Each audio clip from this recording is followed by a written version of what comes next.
pressure on China to do this. That seemed like, no, it doesn't take a lot of resources, and could it have impact? And then the last little piece I wanted to just add had to do with the idea of Khartoum is good on the war on terrorism. It could be possibly.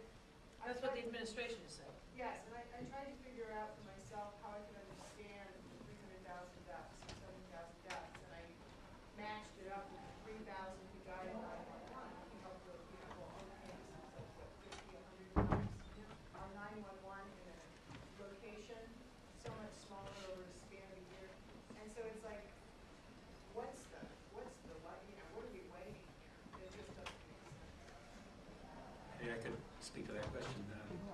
The latter question, and going back to what Gail said earlier, I think there's very little evidence that Khartoum has provided real intelligence on terrorism issues. There's been a lot of what's called gray propaganda, stuff that doesn't really matter, looks sensitive, looks as though it might be helpful. But how many arrests, how many attacks against terrorists can be traced back to intelligence that we can even remotely connect with Khartoum? I can't think of anything. There's certainly a lot of names they could give up, but you have to remember every member of this regime is complicit in terrorist acts. Right. They're all the same people. The people who came to power by military coup in 1989, deposing an elected government, aborting the most promising peace process in Sudan's history, they're all still there, with the complex exception of Hassan al-Turabi. Your first question, though, is the right one, but I'm afraid the Darfur Coalition doesn't quite understand how Sudan figures in China's geopolitical calculations. China now imports oil at a phenomenal rate, and its growth increases by about 10% a year. It views Sudan as what it is, its premier source of offshore oil in which it's got production involvement. There is really almost no chance that China will play a constructive diplomatic role at the UN or elsewhere. It views Sudan through the lens of petroleum needs.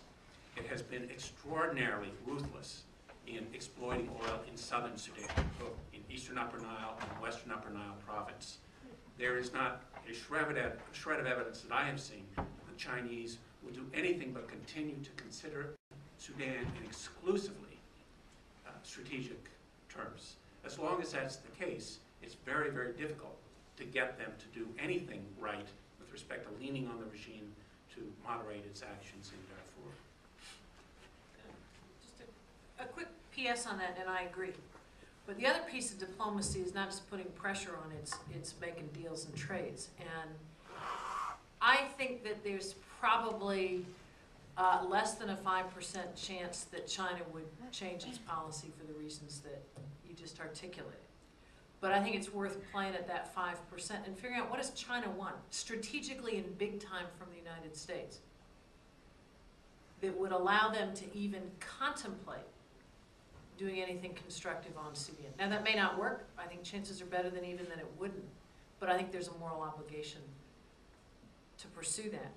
On your question of 300,000 and 3,000, one of the things that strikes me is I don't know why we don't call what is happening in Darfur terrorism. I mean, if terrorism is indeed killing, attacking civilians in the name of an ideology,